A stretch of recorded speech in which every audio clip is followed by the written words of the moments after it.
comme il l'a confié dans un article à lire sur notre site internet.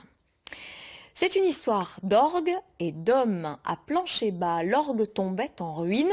Une association s'est mobilisée pour le restaurer, mais restait le problème du prix.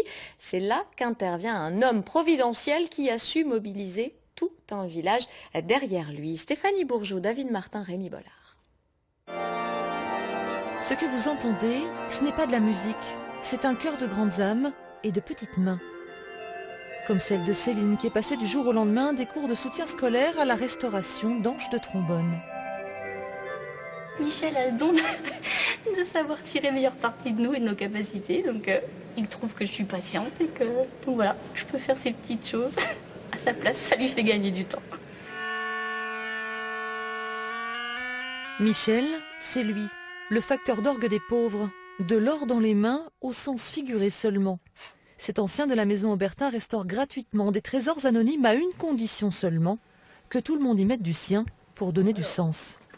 Quand on entend l'orgue maintenant, on a l'impression d'entendre un instrument qu'on peut toujours entendre dans les cathédrales, parce qu'il a une tessiture sonore et une âme qu'on a su lui restituer, et qui est surtout le fruit d'un travail communautaire, d'un travail participatif et collectif, où j'ai associé les forces vives du village dans une démarche, je dirais, et culturelle, et pas pédagogique, mais artistique.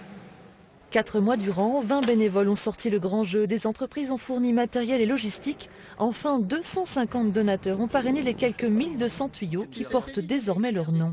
Il y a quand même une identité forte sur ce village, avec beaucoup d'habitants qui sont ancrés, qui aiment leur territoire. Et donc cette entreprise, disons, collective, dans laquelle tout le monde s'est investi, que ce soit des donateurs, que ce soit des bénévoles pour travailler, c'est ça vraiment le cœur du projet.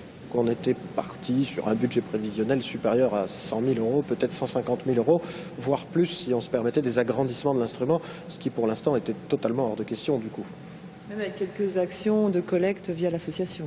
Avec quelques actions de collecte pendant un an, on a collecté un petit peu moins de 1 000 euros. Donc on était parti pour 100 ans. Petit miracle de générosité, l'orgue de Plancher-Bas, 158 ans, repart donc pour un second souffle et un nouveau siècle.